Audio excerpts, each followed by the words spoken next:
On the 22nd of July, Neptune missiles strike Crimea. Hey. Shut up. Ah, damn it. Oh, for goodness sake, this is truly frustrating. Hundreds killed, the target is burning, military equipment.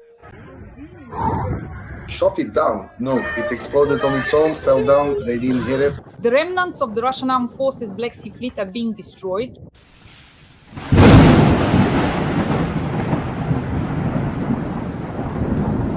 The Ukrainian armed forces are carrying out Russia's air defense system in Crimea feet first. Boo! You're so tough! Bada boom. And for an encore, Russia's attempt to cross the Dnipro in the temporarily occupied part of Kherson region ended before it even began. All of them have been destroyed.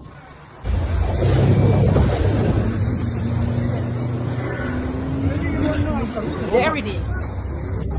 Hey guys, pull them all out. Hey!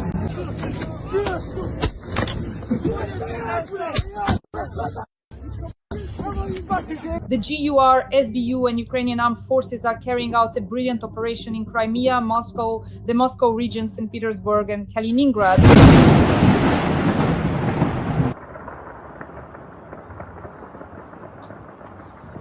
The GUR even reached Russia's Far East, setting off explosions. Let's discuss all of this with Roman Svita. Oh, it's flying! It's flying! The flare is flying, damn it! Breaking news, friends, and it's sensational. The Kremlin is in a panic. Putin is urgently convening the Security Council because the GUR has carried out a brilliant special operation in Moscow, the Moscow region, St. Petersburg, Crimea, and Kaliningrad. The remnants of the Black Sea Fleet of the Russian armed forces have been destroyed. The attempt by Russian occupiers to cross the Dnipro in the temporarily occupied part of Kherson region ended very quickly, before it even began.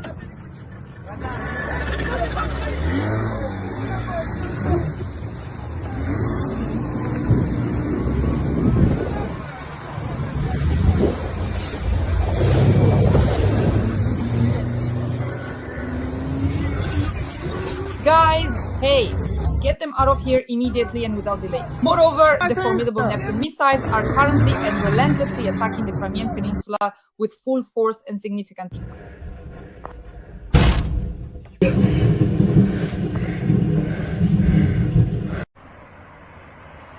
Ukraine's defense forces are carrying out the Russian air defense system in Crimea feet first, preparing for the deoccupation of the peninsula. Evacuation has begun on the peninsula. The line for the Crimean Bridge is enormous right now.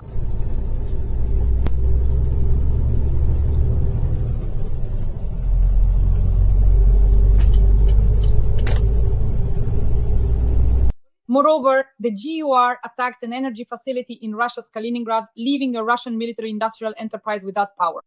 Ukrainian long-range kamikaze drones attacked the Alabuga Special Economic Zone in Tatarstan. Several factories are located there, including the production of Shahed drones, also known as Geran 2.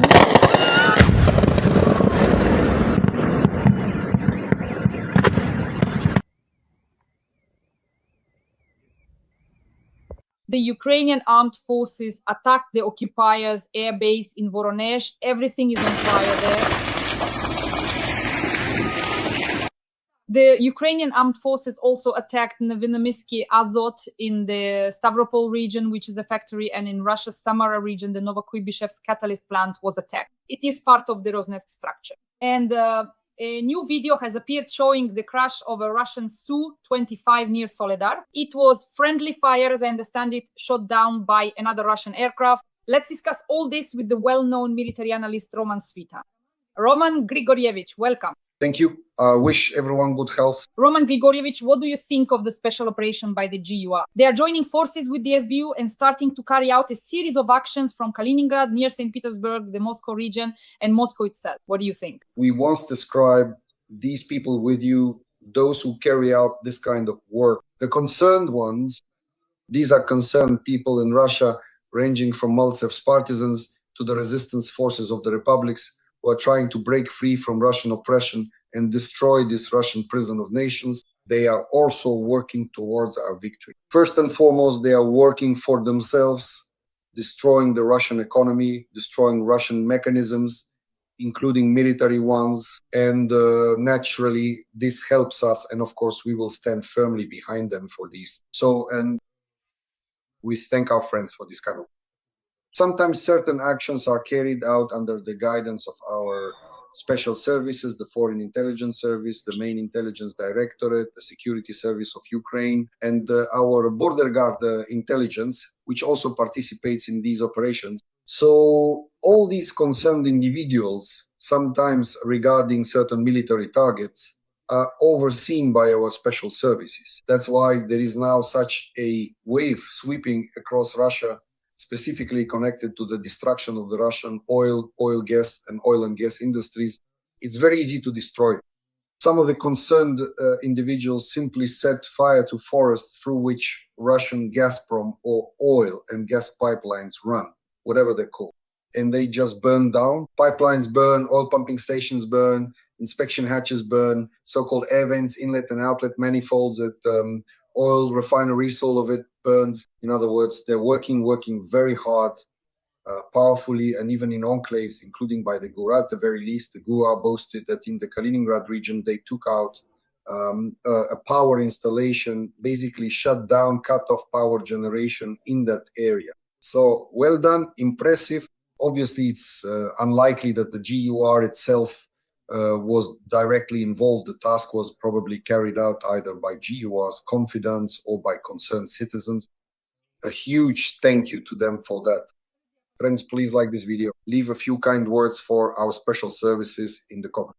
This is very important for the Armed Forces of Ukraine, for the main intelligence directorate of the Ministry of Defense. It's extremely important. And in the comments, let us know where you're watching from and write a few warm words in support of Ukraine. Roman Grigorievich, when we talk about Kaliningrad, how important is it to strike at Russia's military industrial complex there, considering that a zone of turbulence could arise in that area? Well, the Kaliningrad region is truly an exclave. It's squeezed between two countries, Poland and Lithuania, up against the Baltic Sea. There's no direct connection with Russia at all. Through Belarus via the Suwałki corridor, it's about 100 kilometers. It's just not realistic. Of course, there are ferries running across the Baltic Sea, several of them, with some departing from St. Petersburg. There are a few ferry crossings, a few ship routes, and naturally military vessels as well. So military ships are around, but it's still an exclave, which makes it very difficult to defend. The Russians understand this perfectly well, and practically the entire exclave, the whole Kaliningrad region, König, to be precise, meaning Kaliningrad, which they call König. Even the locals themselves fully realize that it's really a German city, Königsberg. That is, yes, there are still serious shipyards left there from Germany, from that war, from the last millennium, for the production of military vessels. So they still build them there, and some of them even end up with us, including in the Black Sea.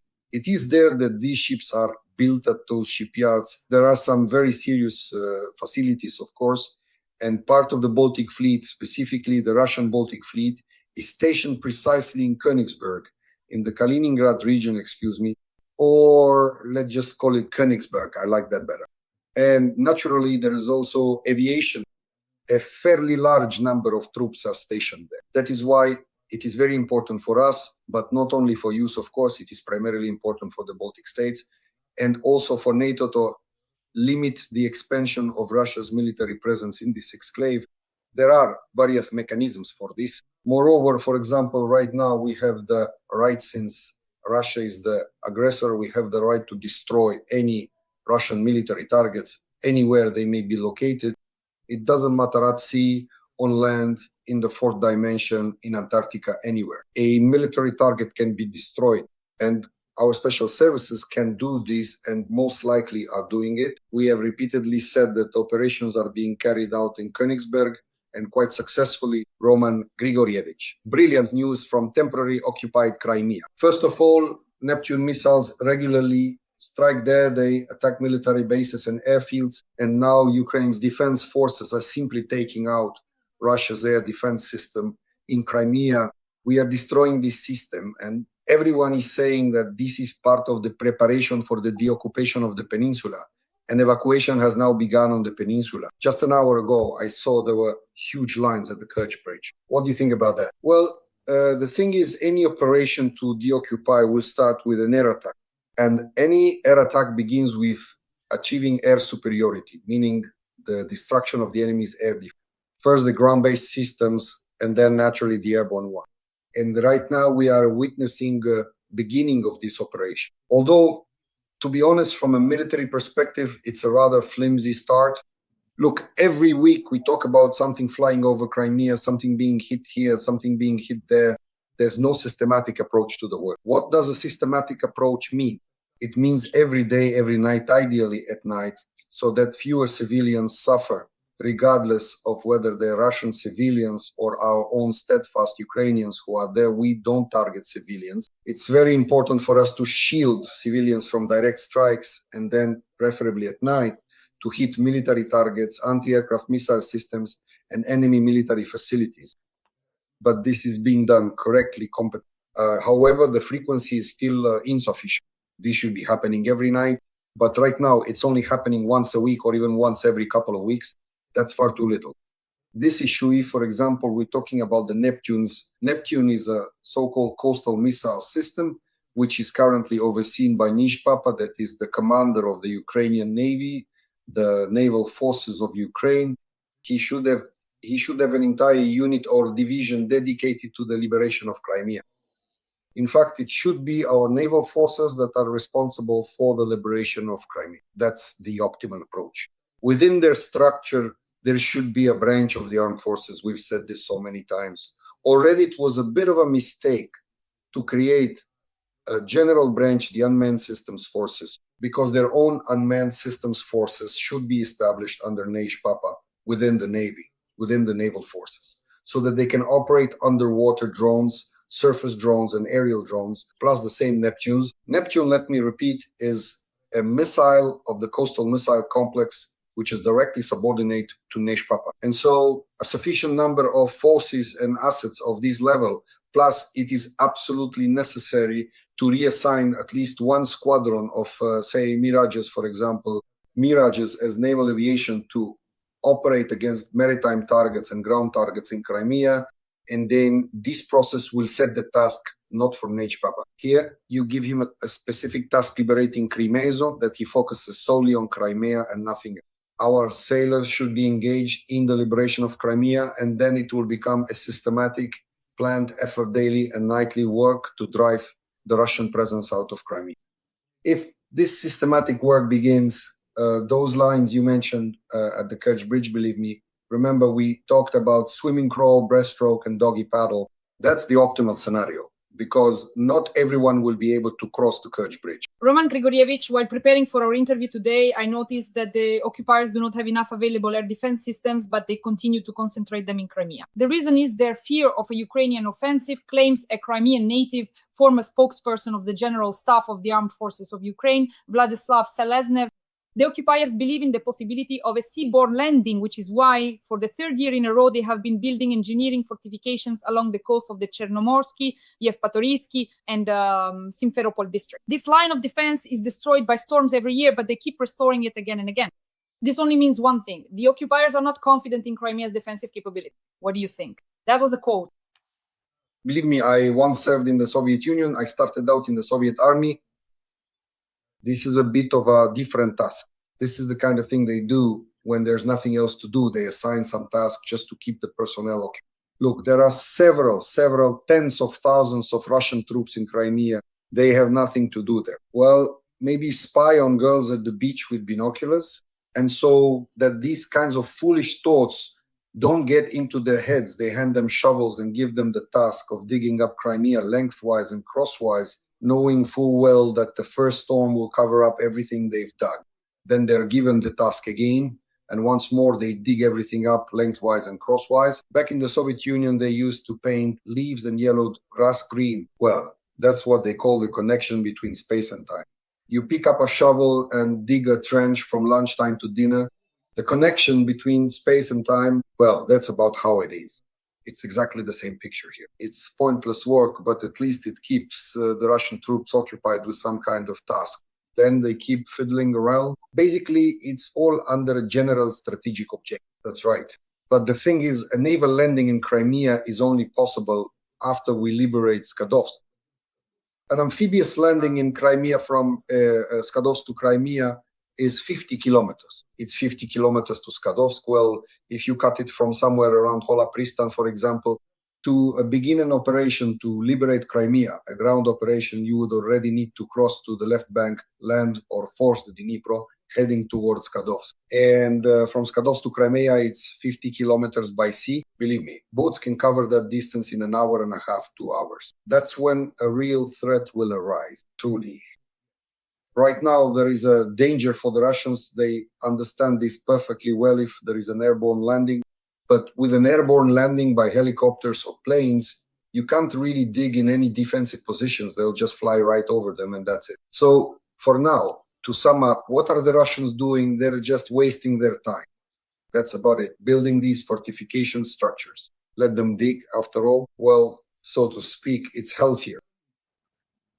Roman Grigorievich, Yuri Butusov posted a video and wrote that there was an attempt by Russian occupiers to cross the Dnipro in the temporarily occupied part of Kherson region, but it ended before it even began. They were all destroyed. Please give us your assessment.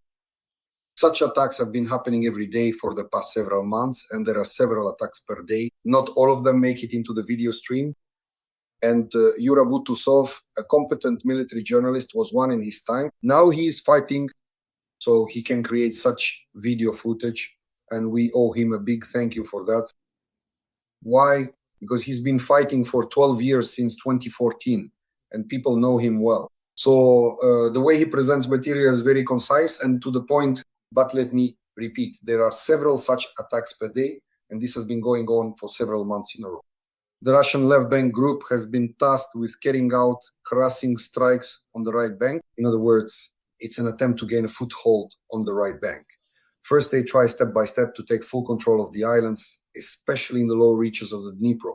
We thoroughly work over every island, inside and out. Drones and our artillery, sometimes aviation. So along this direction, roughly from the Kingisepp Peak to Kakhovka, along the left bank, the Russians are constantly trying to strike at the right bank. They understand perfectly well that it's a one-way ticket. Not every bird can make it to the middle of the Dnipro, if anyone remembers. It's the same picture here. Not every Russian even dares to try to swim to the middle of the Dnipro. They swim freestyle breaststroke or doggy paddle back the other way when their boat gets hit and they're left alive when the boat they try to cross to the right bank in is destroyed. Roman Grigorievich, let's move on to our favorite segment, explosions on Russian territory. Ukrainian long-range kamikaze drones attacked the Alabuga Special Economic Zone in Tatarstan. There are factories there, including the production of Shahed drones, also known as Geran 2. What do you think? Geran 2, also known as Portsolno 200.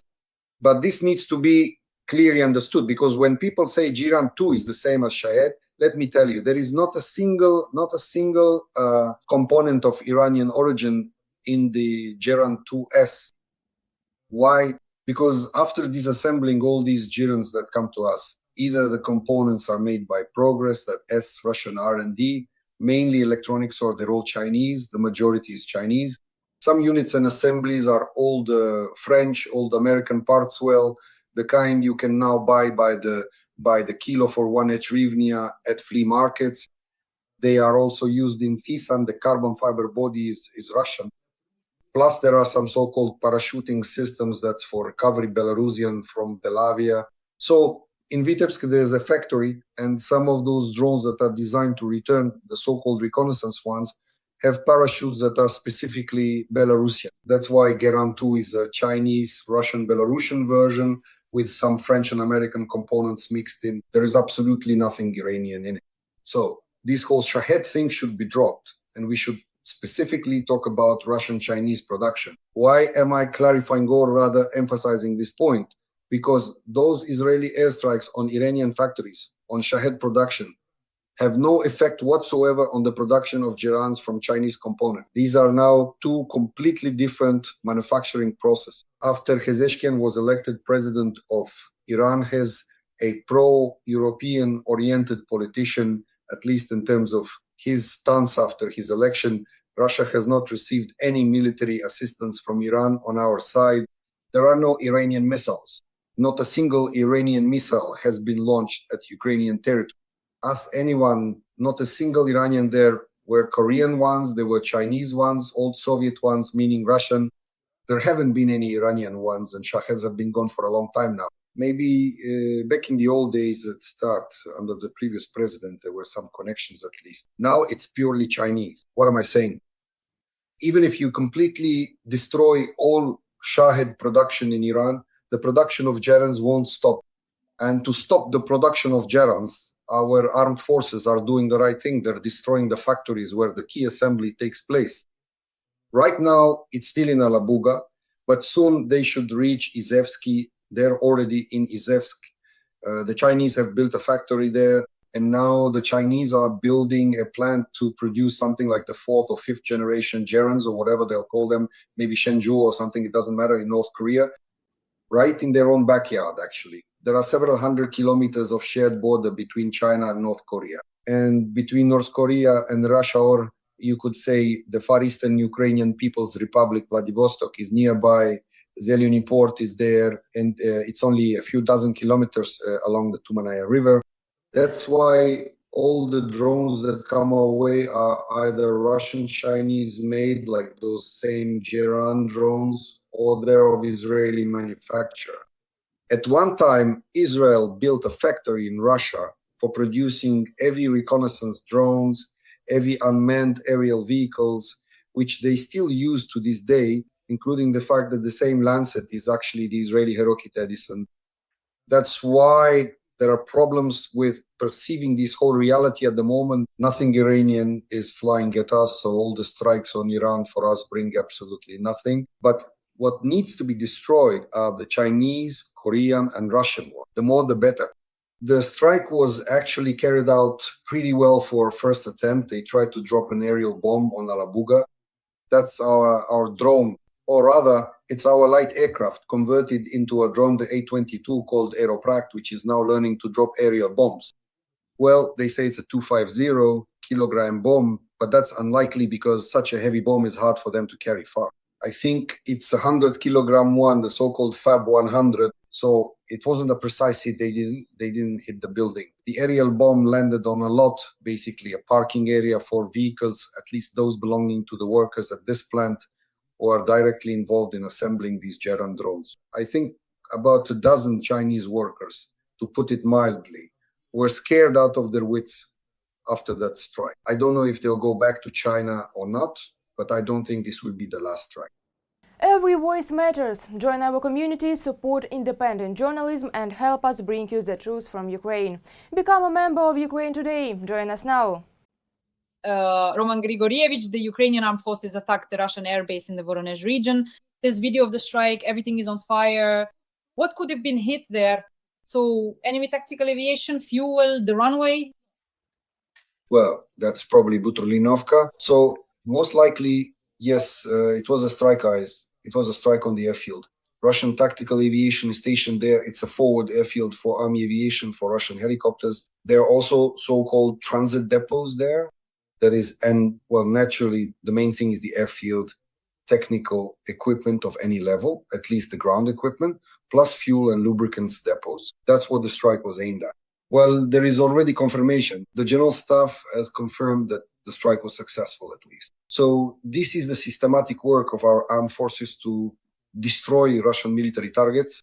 Roman Grigorievich, we need to attack the enemy's military airfields every night, or at least several times a week. Fuel, runways, and the tactical or strategic aviation itself. Are we understanding this correctly? So that it will be very effective. Systematic work. If there is no systematic approach, the Russians have time to repair everything. And it brings us no benefit. In fact, it does more harm as drones are simply written off. Systematic action depends on whether there is aviation at a particular airfield on the use of engineering services, that is special engineering units for preparing missiles and equipment of this is known to our intelligence. That is when there is planned work. And right now we can see that it is indeed planned work. Every day, every night, every other day when we go on air, we are talking about the planned operations of our army. Now, the armed forces have taken this on. It is their special services. The armed forces have started systematic work to destroy military targets. We also need to add here and definitely bring back the destruction of Russian oil refineries. Any Russian oil refinery is a legitimate military target, since it produces diesel, gasoline, and aviation kerosene for the Russian army. Roman Grigorievich, last night the Oriol region was attacked. There's much video from there. I watched it. What military facilities are located there? What could have been targeted by the armed forces of Ukraine? Well, according to the information provided, at least by Russian public channels, everything was being shot down over the oil refinery. So we hope we'll confirm this next time. For now, the general staff hasn't confirmed anything.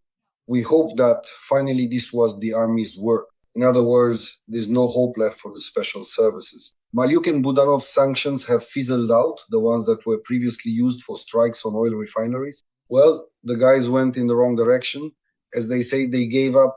Now there is hope that our armed forces, specifically the Ukrainian army, are starting to strike, including at oil refineries. This is very important for us. Why? We are accomplishing two tasks. First, we are bleeding the Russian army dry. We are preventing them from getting fuel for movement, aviation kerosene for aircraft flights. Second, it's about the Russian military economy, because the Russians get $1/3 trillion from their oil and gas industry. $1/3 trillion, now they will be getting about twice as much. Why will your little war in the Middle East, which Israel started, allow the Russian oil industry to double its profit?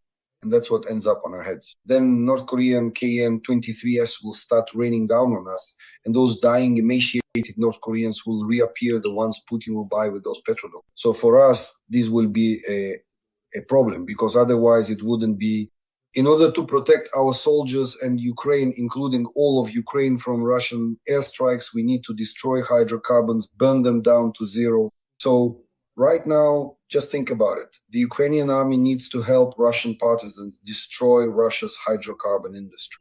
That's what it's come to. Can you imagine all these dances around the fire? But it's not even clear what with.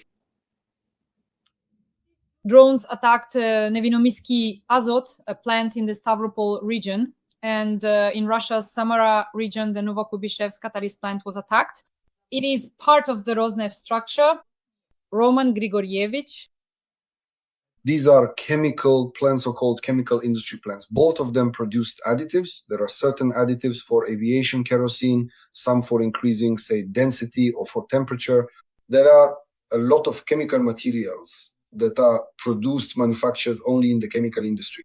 These are purely military facilities because their products are used, for example, in the production of carbon fiber for the Geran 2. So naturally, it is necessary to destroy both the production itself, for example, the Geran drones in Alabugand, the production of this carbon fiber or additives for carbon fiber at chemical plants in Russia. This is also systematic work. I want to emphasize this once again. Finally, planned operations have begun. You can feel it, the chief of the general staff. This is NATO at work.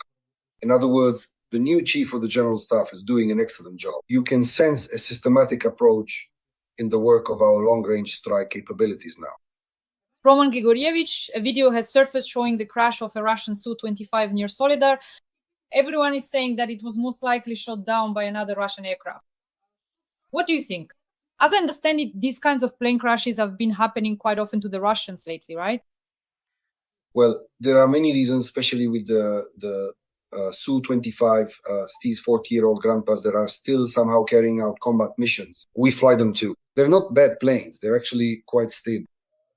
But when flying in pairs, especially, they can fall apart on their own. But when flying in pairs, especially when firing in pairs, here's what I noticed. You can't shoot the way they did.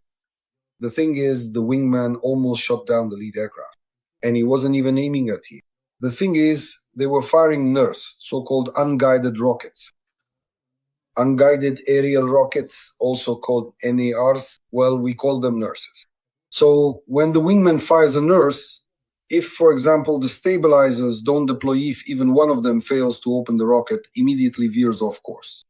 And most likely, it was a hit from exactly such a nurse with an undeployed stabilizer that struck the lead aircraft. In other words, they just rushed, the wingman rushed to fire, and he should have waited until the lead aircraft moved aside and only then fired. But as it turned out, he basically fired almost simultaneously with the lead. So these are technical errors, mistakes in piloting technique and in combat application in this case. And most importantly, as we've already discussed, what kind of fool flies on Friday the 13th? Just look, there you go, full flew, or maybe to... Roman Grigorievich, I apologize. So does this really matter to pilots? Seriously, now, no jokes. These dates, Fridays, is that actually a thing, or are you just trolling us? No, absolutely not. For pilots, this really does matter a lot. Pilots will go out of their way to avoid the black cat, especially when they're heading to the airfield. As far as I remember, on the 13th, we didn't fly, no one flew on the 13th. That was our payday, right? But there were no aircraft with the number 13. There were no call signs with 13.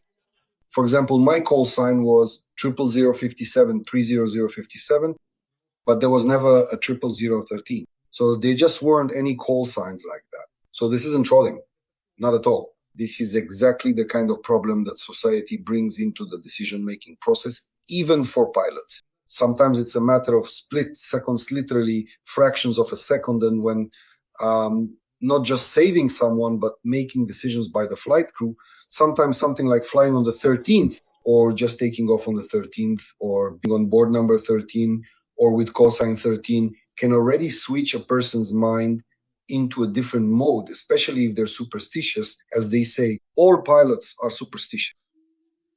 Roman Grigorievich, we always assess the situation very professionally with you. You never let emotions take over. And I would like you to approach the following information from a military perspective, professionally. So a huge number of American media outlets are now suddenly starting to report Ukrainian Telegram channels are quoting Themant, I want everything to be without panic. So, for example, the Washington Post is quoting Ukrainian sources. Sumy will be wiped off the face of the earth if Russia advances 10 or 15 kilometers into the city. In this case, enemy artillery will be brought into Sumy. Only 5 kilometers remain until this threat. I read this news this morning in all the Telegram channels. I would like our audience to have calm confidence in our armed forces of Ukraine. Please assess this information soberly and share your evaluation with our dear respected audience. Well, the thing is, Sumy was a large area. It's a city with a very large area. In order to wipe it off the face of the earth, well, army artillery alone is not enough. That is, if you want to erase Sumy from the map, you would need heavy bombers to come in and drop hundreds of free-falling aerial bombs. If you've seen footage, say, from the last century of the bombing of Dresden, that's about what it would look like. There's simply no other way to do it. You can't wipe a city off the face of the earth with artillery, especially not with army artillery. So whenever this kind of narrative starts to pop up somewhere, you have to ask, why spread this nonsense at all? First, army artillery is definitely dangerous in terms of its operational depth, meaning within the effective range of army artillery. What is the effective range of army artillery? The main range is 15 kilometers. 15 kilometers. And artillery isn't always positioned right at the line of contact. It's often set back by 5 or even 10 kilometers. So for army artillery to wipe Sumy off the face of the earth, they would have to move along Sumy with the front line together with the artillery. Look at them, for example, they're messing around in Vovchansk right now, wiping it out, no questions there, yes. But Vovchansk is several times smaller than Sumy, and they've been at it for a second year. That's one. Second, getting close to Sumy is very difficult. Why are the Russians now skipping around near Sumy? Because for now, they're still wandering around across meadows, across fields, in the open. They haven't reached the forests or the tree lines yet. That is, our main fortified areas are in the forests and the tree lines. I mean, what kind of fool would dig a defensive fortification out in the open field, knowing full well that in the field you'll definitely get hit because you stand out like a Christmas tree? But right now, the Russians are out in the fields and, well, they're getting taken out in the fields by the dozens, by the company every day in that direction. So at the moment, Sumy is absolutely not under any threat at this moment. For Sumy to be threatened, the Russians would have to send another 50 to 70,000 troops there. Right now, it's just not realistic for them to pull that many troops out of nowhere. The main question is why? There's such a thing as strategic perspective. So there is absolutely no strategic perspective for advancing on Sumy. An advance on Kyiv is 300 kilometers. They've been crawling from Luhansk to Pokrovsk for 11 years. That's 160 kilometers. If you apply that pace to Kyiv, how long would it take them to get there? 24 years. But even that was in the best of times for the Russians, making their way from Luhansk to Pokrovsk. So there is absolutely no strategic perspective at all. What's happening now in the Sumy area is the creation of a front line. And sometimes the creation of this front line is even initiated by us. This is very important for us. We need to establish a front line between Ukraine and Russia so that there isn't another incursion into Chernihiv, Sumy, or Kyiv. But this time, before Kyiv, there's Nedrikhailiv, Priluki, Novi Baikiv, Basan, Brovary. I'm just naming these off the top of my head roughly, looking at the map. So to prevent this, we need to create a front line in the northern front, which is now being established from both sides. The further movement of the Russians in the Sumy area will be similar to what happened in Kharkiv. The Kharkiv grouping there was much stronger. They got stuck in Lipsy near Kharkiv, and they got stuck in Vovchansk. The same thing will happen here near Sumy, where they're milling around now. They'll just be taken out in those fields. They're running around like rabbits and they're already being eliminated in droves. They just need to reinforce that area, maybe reinforce it with strike teams. That direction. There's nothing else to do there. Dear audience, Roman Grigorievich and I meet 3 times a week on my YouTube channel, Monday, Wednesday, and Friday. So please support, give this video a like. In the comments, write a few kind words in support of the armed forces of Ukraine itself, and also let us know where you're watching from. We work for an audience all over the world so that people know the truth about Russian aggression, about Russia's war against Ukraine. That's why every comment, every like from you is priceless. And please, I am grateful to you for that.